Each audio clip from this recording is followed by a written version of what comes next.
கவனம் ஈர்க்கும் இளையராஜா பயோபிக் படத்தின் புதிய போஸ்டர். இசையமைப்பாளர் இளையராஜா பிறந்த நாள் இன்று. இதனை முன்னிட்டு இளையராஜா பயோபிக் படத்தின் புதிய போஸ்டர் வெளியாகியுள்ளது. கேப்டன் மில்லர் படத்தைத் தொடர்ந்து தனுஷ் தானே இயக்கி நடிக்கும் ராயன் படத்தை முடித்துள்ளார். அடுத்து அவர் சேகர் கமுலா படத்தில் நடித்து வருகிறார்.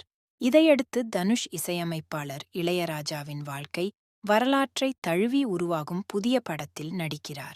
இந்த படத்துக்கு இளையராஜா என தலைப்பிடப்பட்டுள்ளது. அருண் மாதேஸ்வரன் படத்தை இயக்குகிறார். Connect media, PK prime production, mercury movies நிறுவனங்கள் இணைந்து படத்தை தயாரிக்கின்றன. நிரவ் ஷா ஒளிப்பதிவு செய்யும் இப்படம் தமிழ், தெலுங்கு, மலையாளம், இந்தி, கன்னட மொழிகளில் வெளியாக உள்ளது. இந்நிலையில் இசையமைப்பாளர் இளையராஜா பிறந்த நாளை முன்னிட்டு படக்குழு புதிய போஸ்டரை வெளியிட்டுள்ளது. இதில் ஹார்மோனிய பெட்டியுடன் மக்கள் வெள்ளத்துக்கு மத்தியில் ஒரு இளைஞர் இசை கச்சேரி நடத்துவது போல் போஸ்டர் வடிவமைக்கப்பட்டுள்ளது. எளிமையான போஸ்டர் ரசிகர்களின் கவனத்தை ஈர்த்துள்ளது.